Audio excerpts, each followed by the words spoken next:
Hai guys, akhirnya finisher. So ya. Bye.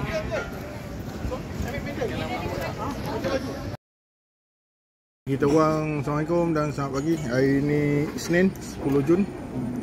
Kita orang tengah breakfast dekat hotel. Okay, Adib, bagaimana komen Powerman kali 2024 dan kali kelima kita masuk? Cerita sikit. Dari segi overall semua okey. Dari segi track, track the sky, track running, semua okey. Kalau tak cukup training memang macam-macam komplain lah.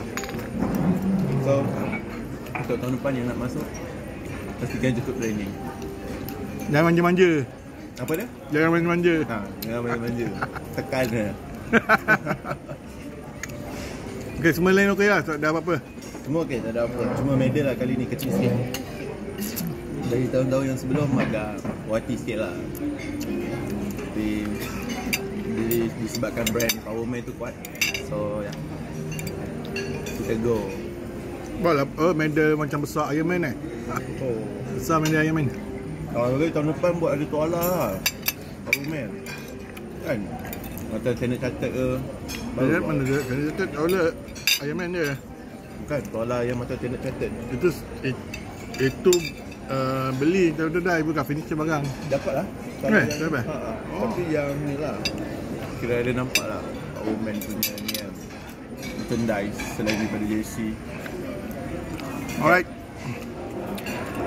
So ya, Okay, Assalamualaikum. Aku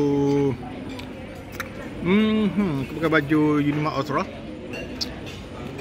Tengah breakfast sambil-sambil tu upload gambar dekat tu lah, dekat social media. Secara umumnya alhamdulillah okay. Aku puas hati lah, cuma medal tu sikit dengan road ke bawah kat air apa?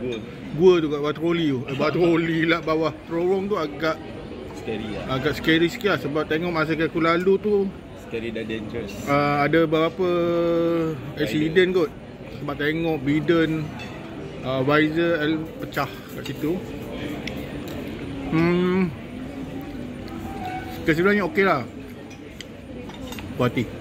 Right, yang nak pergi, nak daftar, nak rasa macam mana the big event Powerman di dunia, datang Malaysia.